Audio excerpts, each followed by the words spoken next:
It's important for the project manager to make sure the work in the project doesn't creep out of control. Things like unauthorized and unapproved changes in the project will cause the project to get behind schedule and to go over its budget. In this lesson, we'll talk about the process that keeps all the project work in line with what actually needs to get done and nothing more, the control scope process. In the control scope process, the project results are compared against the project scope baseline and the requirements documentation to ensure that the components of the approved scope are being delivered, no more, no less. This process also ensures that all changes are handled properly through the change control process and prevents a bunch of change requests from overwhelming the project. Stakeholders may have different ideas about what work should be included in the scope and what is out of scope on the project. This can present a challenge for the project manager when trying to resolve any disagreements on the issue. Changes are expected in any project, but regardless of who wants to make the change, all changes must be official and must go through the change control process so the project manager can control the project scope. It's important to take into consideration the impact controlling the scope of a project has on the project schedule, cost, quality, resources, and risk. If just one of these elements change, all the others can be affected.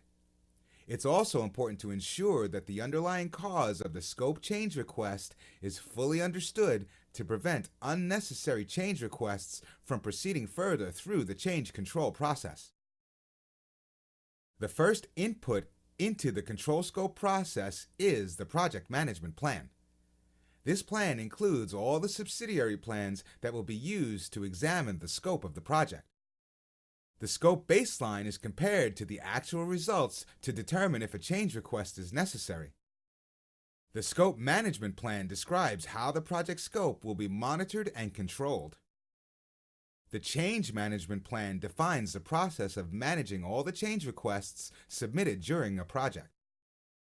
The configuration management plan defines items that are configurable and the process for controlling changes to these items. The requirements management plan describes how the project requirements will be documented and managed.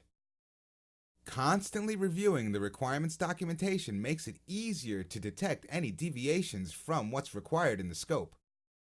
The requirements traceability matrix is crucial for stakeholder satisfaction. It helps to trace the stakeholder requirements back to the stakeholder who submitted it.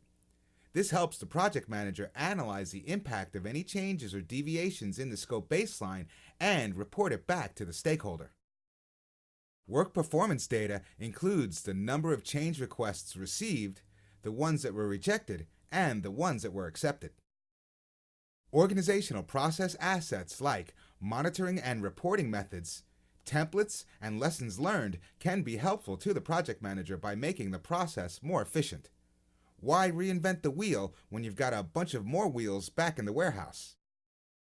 The tools and techniques that a project manager may use during the control scope process include variance analysis techniques. Variance analysis is used to determine the cause and degree of the differences between the baseline and the project's actual performance. The outputs of the control scope process include work performance information. Work performance information shows how the project scope is performing as compared to the scope baseline. Analysis of the project's performance can result in a change request for things like defect repairs, corrective action, or preventative action. Project management plan updates include updates to the scope and schedule baselines, as well as the budget. Project document updates include any changes to the requirements documentation and the requirements traceability matrix. Organizational process assets updates can help the project manager determine the cause of variances, what corrective actions have been taken, and what lessons have been learned. The effect of changes to the scope of a project can have a huge impact on the project's budget, schedule, costs, quality, risks, and resources. The scope of a project should not be changed lightly because once the scope is changed, You may be looking at a whole different set of work processes and a different deliverable than what was originally planned. It's also important to ensure that the underlying cause of a scope change request is completely understood and managed. This will help to prevent unnecessary changes and extra work to be introduced into the project.